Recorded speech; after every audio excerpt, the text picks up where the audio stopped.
Sagutan natin to.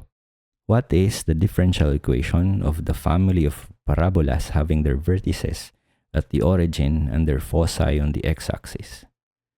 So this time, yung given ay yung solution. Actually, it's not directly given, pero that's the idea.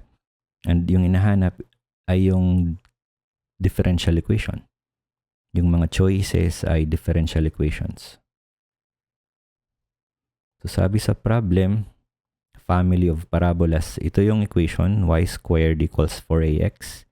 Yung naka-square yung y, hindi yung x kasi nakahiga.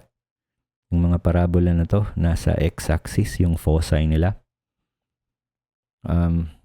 And yung a, yun yung parameter na magsasabi kung anong specific member ng family. And also yung sign niya, yung magsasabi kung parabola ay naka-open to the right or to the left. Kung positive si A to the right, kung negative si A to the left, mag-open si parabola.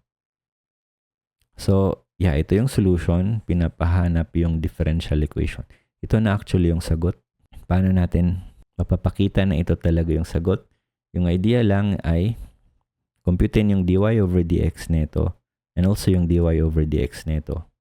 And dapat mag-match sila. So, para makuha yung dy over dx ng given, solve for y muna. So, get the square root of both sides of the equation. And then, evaluate yung dy over dx at chosen values. Gawin natin 1 si a. It's just a constant. Mas convenient kung 1 ang pipiliin nating value ni a. And then, why not 1 na rin si x? So, pag in-evaluate ito sa calculator, yung sagot will be 1. Pakita natin na ganun nga.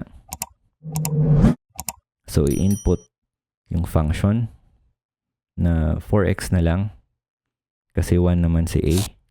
And then, evaluate at x equals 1. Yung sagot nga ay 1.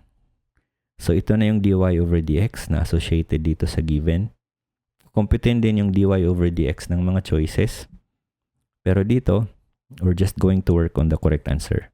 And then, we're going to show na yung dy over dx neto will match. Yung 1 din na yan. So, solve for dy over dx. Kunting algebra lang. Ano ngayon si y? Ito yon, palitan si y. And then, ngayon, evaluate ito at x equals 1 and a equals 1. And yung sagot niyan will also be 1. So, nag-match sila.